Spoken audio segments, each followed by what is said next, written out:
دوسری بات، آپ حضرات علم دین 2 سالہ کورس فرما رہے ہیں۔ میں بڑی تاکید سے یہ بات عرض کرتا ہوں کہ علم کا مقصد عمل ہے، علم کا مقصد عمل ہے، علم کا مقصد عمل ہے۔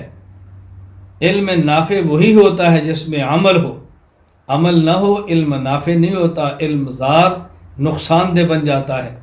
جو پڑھیں اس پر عمل کریں۔ پڑھ لیا زکوٰۃ فرض ہے، ادا کرو، جو چھوٹ گئی ادا کرو۔ پڑھ لیا نماز فرض ہے، نمازوں میں کوتاہی نہیں کرنی۔ جو نمازیں چھوٹ چکی ہیں یا آپ چھوڑ چکے ہیں ان تمام نمازوں کی قضا کرو۔ پڑھ لیا کہ حج فرض ہے، جس کے پاس استطاعت ہے محنت کرے، ہمت کرے، کوشش کرے۔ پڑھ لیا کہ روزہ فرض ہے، رکھنے ہیں، جو نہیں رکھ سکے وہ قضا کریں۔ اپنے بزرگوں میں سے کوئی روزے چھوڑ کے دنیا سے چلا گیا ان کے فدیے ادا کریں۔ جو چیزیں پڑھیں، پڑھ لیا نگاہ کی حفاظت نیچی کریں، پڑھ لیا غیبت حرام نہیں کرنی، جو کی ہے وہ توبہ کریں۔ پڑھ لیا کہ نشہ حرام اب نہیں کرنا۔